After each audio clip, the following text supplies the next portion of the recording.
ஸ்பெசிஃபிக்கானா அம்மா கிட்ட இருந்த எமோஷன், அக்கா கிட்ட இருந்துமே அதேதான். ஸோ நம்ம என்ன மூட்ல இருந்தாலுமே அங்க கேமரா முன்னாடி வரும்போது அவங்க வந்துட்டு கரெக்டா பண்ணிருவாங்க. ஸோ அது நம்ம வேற ஏதோ ஒரு தாட்ல ஏதோ ஒண்ணு யோசிச்சுட்டு இருந்தோம் அப்படின்னா, நம்ம அந்த கேரக்டர் அங்க கரெக்டா டெலிவரி பண்ண முடியாது. ஸோ அது நான் வந்து எல்லார்கிட்டயுமே அந்த ஒரு குவாலிட்டி இருக்கும். முத்து அவர்கிட்ட ஆகட்டும், சில சீன்ஸ் வந்து எனக்கும் மாமாக்கும் டைரக்ட்டா வரும்போது, அவர் சொல்லுவாரு. ஸோ இந்த இடத்துல நீ இப்படி பண்ணு, இந்த இடத்துல இப்படி பண்ணு அப்படின்னு சொல்லி அவரு சில இடத்துல எனக்கு அதுவுமே சொல்லி இன்புட்ஸ் டீச் பண்ணுவாங்க. குடுத்துருக்காங்க. ஆமா, டீச் பண்ணுவாங்க. ஸ்டார்ட்டிங்ல இது அக்கா கிட்டயுமே எனக்கு இருக்கும். ஏன்னா எனக்கு இப்போ கேமரா இங்க இருக்கு அப்படின்னா, கரெக்ட்டா எனக்கு இப்படி நிக்க தெரியாது.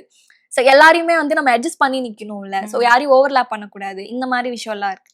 ஸோ அதெல்லாமே கத்துக்கிட்டேன். இந்த இது மூலியமா. ஐ திங்க் சிறகடிக்க ஆசை வந்து உங்களுக்கு ஒரு ஃபிலிம் ஸ்கூலா இருந்திருக்கு. நிறைய கண்டிப்பா. விஷயங்கள் நீங்க கத்திருக்கீங்க இல்லையா? பெரிய லேர்னிங். இப்போ இந்த நிமிஷம் வரைக்கும் ஒவ்வொரு மந்த் நம்ம ஷூட் போகும்போதுமே, ஏதாவது ஒரு லேர்னிங் கண்டிப்பா இருந்துட்டே இருக்கும் ஒரு ஒரு நாளுமே.